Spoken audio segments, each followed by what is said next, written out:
ಕೊಲ್ಲೂರು ಮೂಕಾಂಬಿಕಾದೇವಿ ಕೋಟ್ಯಾಂತರ ಭಕ್ತರ ಆರಾಧ್ಯ ದೈವ. ಈ ಕ್ಷೇತ್ರದ ಹಿಂದೆ ಪವಾಡದ ಕಥೆ ಇದೆ. ಬ್ರಹ್ಮನ ದೋಷ, ದೇವಿಯ ಪ್ರಬಲ ಶಕ್ತಿ, ಮೂಕಾಸುರನ ವಿನಾಶದಂತ ಕಥೆಗಳಿವೆ.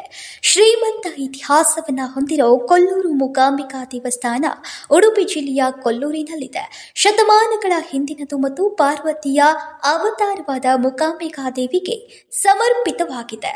8ನೇ ಶತಮಾನದಲ್ಲಿ ಕೌಮಾಸುರ ಎಂಬ ರಾಕ್ಷಸನನ್ನ ದೇವಿ ಸೋಲಿಸಿದ ನಂತರ ಆದಿಶಂಕರಾಚಾರ್ಯರು ಈ ದೇವಾಲಯವನ್ನ ಸ್ಥಾಪಿಸಿದ್ರು. ಒಮ್ಮೆ ಅಸುರನಿಗೆ ವರವನ್ನ ಕೊಡೋ ಸಮಯದಲ್ಲಿ ಬ್ರಹ್ಮದೇವರು ತಪ್ಪಾಗಿ ಒಂದು ಅಕ್ಷರದ ಉಚ್ಚಾರಣೆಯನ್ನ ಮಾಡಿದ್ರು.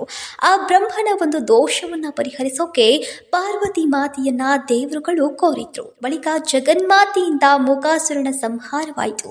ಅಂದಿನಿಂದ ಜಗನ್ಮಾತೆಯನ್ನ ಮೂಕಾಂಬಿಕೆ ಎಂದ ಹೆಸರಿನಿಂದ, ಹಾಗೆ ಈ ಕ್ಷೇತ್ರವನ್ನ ಕೊಲ್ಲೂರು ಎಂಬ ಹೆಸರಿನಿಂದ ಕರೆಯಲಾಯಿತು.